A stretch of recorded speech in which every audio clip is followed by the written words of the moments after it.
सौरमंडल सूर्य के चारों ओर घूमने वाले सभी 8 ग्रहों और विभिन्न पिंडों के समायोजन के रूप में परिभाषित किए जा सकते हैं। सरल शब्दों में कहें तो सौरमंडल को सूर्य और सूर्य के चारों ओर घूमने वाले सभी खगोलीय पिंडों के रूप में समझा जा सकता है। सूर्य के चारों ओर परिक्रमा करने वाले सभी पिंड और सौरमंडल का हिस्सा माने जाते हैं। इन सभी पिंडों में ग्रह, उपग्रह, क्षुद्र ग्रह, धूमकेतु शामिल होते हैं।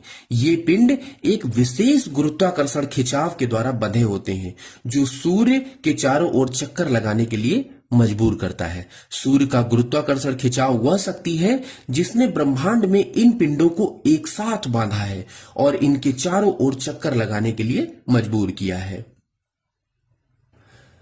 सौरमंडल की अगर हम उत्पत्ति की बात करें तो लगभग 4.5 अरब साल पहले एक गैस पिंड और धूल के बादल से मिलकर बना था।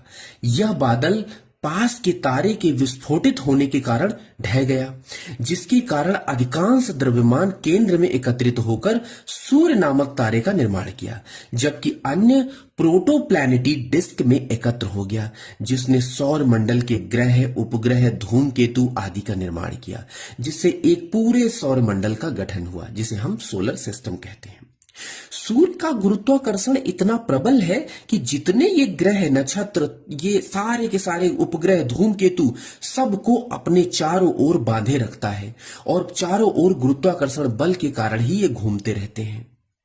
अगर हम बात करें कि इनका जो सिस्टम है, यानी जो ये प्रॉपर आप देख सकते हैं यहां पर बुध, शुक्र, पृथ्वी, मंगल, बृहस्पति, शनि, अरुण, वरुण, लाइक दिस। तो इसमें जो भीतरी ग्रह हैं, यानी अगर हम इन 4 ग्रहों की बात करें, बुध, शुक्र, पृथ्वी, मंगल, इन्हें भीतरी ग्रह अथवा पार्थिव ग्रह कहा जाता है।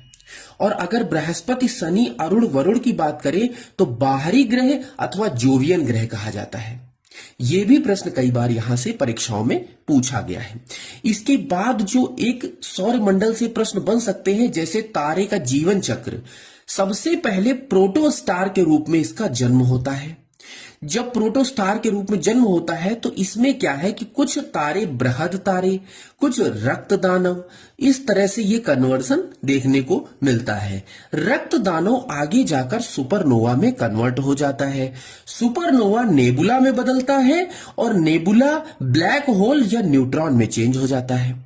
जब यही बृहद तारे आगे बढ़कर श्वेत बौना तारा बनाता है और बाद में काले बौने तारे बन जाते हैं, जहां पर इसकी मृत्यु हो जाती है, यह तारा समाप्त हो जाता है। इस प्रकार से इससे संबंधित जो प्रश्न पूछे जा सकते हैं मैंने यहां पर सीरीज बाय सीरीज मेंशन कर दिए हैं। जैसे सूर्य के निकटतम ग्रह बुध है, पृथ्वी के निकटतम ग्रह शुक्र है, सर्वाधिक गर्म ग्रह शुक्र है, सूर्य से सर्वाधिक दूर अगर हम बात करें तो वरुण है, सबसे बड़ा ग्रह बृहस्पति है, सबसे छोटा ग्रह बुध है, अगर सर्वाधिक घनत्व वाला ग्रह की बात करें तो वो पृथ्वी है, सर्वाधिक चमकीला ग्रह शुक्र है, इसे सर्वाधिक चमकीला ग्रह भी कहते हैं, इसे पृथ्वी की बहन भी कहते हैं, पृथ्वी की भगिनी भी कहते हैं। लाल ग्रह मंगल ग्रह है, भोर का तारा भी शुक्र को कहते हैं, सांझ का तारा भी शुक्र को कहते हैं क्योंकि सबसे पहले दिखाई देता है और देर तक रहता है। पृथ्वी का जुड़वा ग्रह शुक्र है दोस्तों। वलय युक्त ग्रह शनि और अरुण है, शनि और अरुण दोनों में लगभग वलय पाए जाते हैं। सबसे लंबे वर्ष वाला ग्रह कौन सा है तो वरुण है, क्योंकि ये घूमने में सबसे ज्यादा समय लेता है, इसका पाथवे बहुत लंबा है।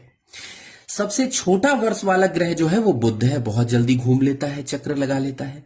सर्वाधिक तापांतर वाला ग्रह बुध है। सर्वाधिक उपग्रह किसके हैं तो बृहस्पति के हैं। हरा ग्रह किसे कहते हैं, अरुण को कहते हैं। तीव्र परिभ्रमण वाला ग्रह बृहस्पति है।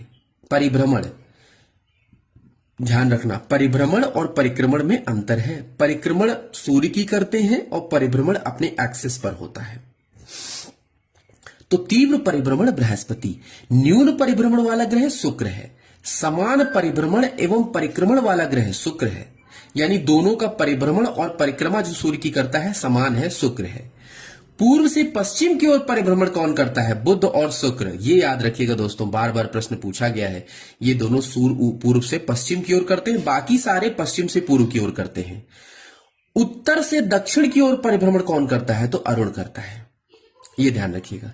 सर्वाधिक तीव्र परिभ्रमण बुध का है, न्यून परिभ्रमण वरुण का है, और सूर्य से पश्चिम से उगता है। वो ऐसा कौन सा ग्रह है जहां सूरज पश्चिम से उगता है? तो वो अरुण है। इस तरह से सौर मंडल से दोस्तों जो प्रश्न पूछे जा सकते थे मैंने उनको कवर करने की कोशिश की है। बाकी अगर कोई प्रश्न छूट गया है तो आप कमेंट बॉक्स में बता सकते हैं।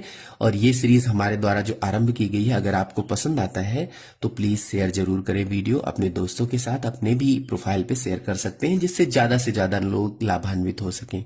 थैंक यू सो मच दोस्तों।